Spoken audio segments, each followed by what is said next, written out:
a gente vê, né, alguns movimentos nesse cenário pós-Trump, nesse cenário pós-Federal Reserve também. Até é interessante que alguns ativos, alguns setores andaram muito bem, né, depois desses anúncios, e sempre fica aquela expectativa, né?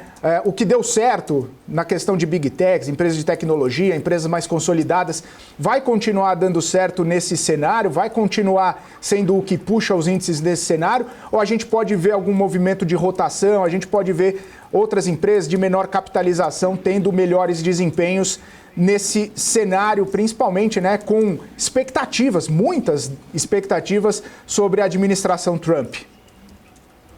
Boa pergunta, Felipe. Difícil é a resposta, né? O que a gente viu foi assim, os resultados das Big Tech foram muito fortes, mais uma vez. Só que não tão fortes quanto as expectativas do mercado, né? A barra estava bem alta, né? E a gente viu algumas empresas divulgando bons números, a Microsoft é um excelente exemplo, mas ainda assim a ação caindo, né? Valuation já um pouco esticado, falta de novidade na parte de AI ou uma novidade mais substancial, dizendo, olha, a gente vai entregar determinado produto, determinado serviço. Então faltou um pouco disso, né? E as ações das Big Techs acabaram deslizando, eu diria assim, né? Eu parei para olhar, eu estava envolvido nessa cobertura de eleições, e aí ontem, no final do dia, eu parei para olhar o gráfico do S&P, né? E você vê que ele realizou, né?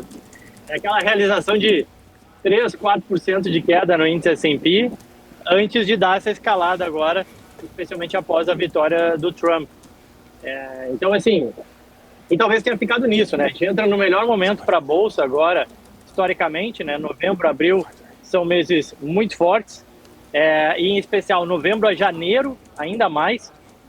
E a gente, assim, o mercado, a população, ou grande parte da população, meio que em lua de mel, né, com a eleição do Trump, né? Sempre quando o presidente ele é eleito, você tem aqueles primeiros meses ali de lua de mel, e aí depois quando começa o mandato, você começa a cair na realidade que as coisas não mudam do dia para a noite, né? Então o cenário para a Bolsa, apesar de estar esticado em alguns aspectos, né, ele continua de certa forma positivo. Agora, em relação a esse rotation, eu acho que há espaço, sim. As empresas de petróleo sofreram com a queda do preço do petróleo, que está lá nos $70. As indústrias agora podem se dar melhor no governo Trump. As small caps performaram bem também nesse primeiro momento da pós-eleição Trump.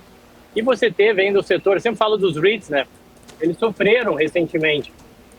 Então, para quem quer entrar no mercado americano e está preocupado com altas, comprar na máxima, dá uma olhada nos REITs. Eram REITs que caíram 20% aí, porque a curva de juros abriu, né? Essa ideia do Trump Trade, ela puxou a curva de juros longa. Só que a questão é o seguinte, será que vai continuar puxando? Se continuar puxando é um problema para os REITs. Agora, se já puxou, se já ajustou, talvez abra espaço para os REITs performarem.